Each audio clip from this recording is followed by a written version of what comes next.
అయితే recently CM Revanth Reddy గారు మాట్లాడుతూ డ్రగ్స్ కి సంబంధించి మూవీస్ లో ఒక మెసేజ్ ఇవ్వాలి, స్టార్స్ చెప్తే బాగా పబ్లిక్ వింటారు అన్నారు. సో మీ మూవీ చూస్తే గనక గ్రీనరీకి సంబంధించి మీరు మీ మూవీ నుంచి రేవంత్ రెడ్డి గారికి ఒక మెసేజ్ ఇస్తున్నట్లుగా అనిపిస్తుంది. ఎందుకంటే గ్రీనరీని ఇంతకు ముందు ప్రభుత్వం కేసీఆర్ ప్రభుత్వం కొంతవరకు పెంచడం జరిగింది.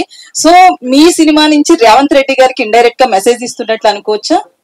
రేవంత్ రెడ్డి గారు మన సొసైటీలో భాగమే కదా, అందరికి ఇస్తున్నాం మెసేజ్, మాకు కూడా ఇచ్చుకుంటున్నాం. గుర్తు తెచ్చుకుంటారా మీరు? మా ప్రొడ్యూసర్ డైరెక్టర్ గారు ఈ రోజు మా అందరికి కూడా పూలతో చెట్ల తోటలు గిఫ్ట్ గా ఇచ్చారు. So it reminded me definitely, oh my God, I have to have more greenery in my house.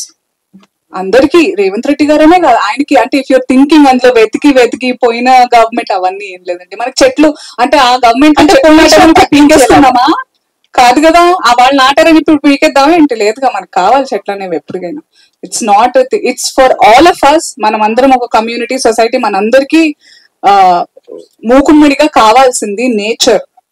Buildings ఉంటే సరిపోవు, nature is very important. At least let's progress, మనం డెవలప్ అవుదాం. ఇప్పుడు యూఎస్ అయితే వావ్ ఎంత బాగున్నాయి రోడ్స్, బిల్డింగ్స్ భలే ఉన్నాయి, స్కై లైన్ బాగా అనిపిస్తుంది. టుడే ఐ ఎంజాయ్, నేను ఓఆర్ఆర్ నుంచి వస్తున్నప్పుడు అరే హైదరాబాద్ లో కూడా స్కై లైన్ ఉంది, రాత్రి అయితే మంచి భలే అనిపిస్తుంది.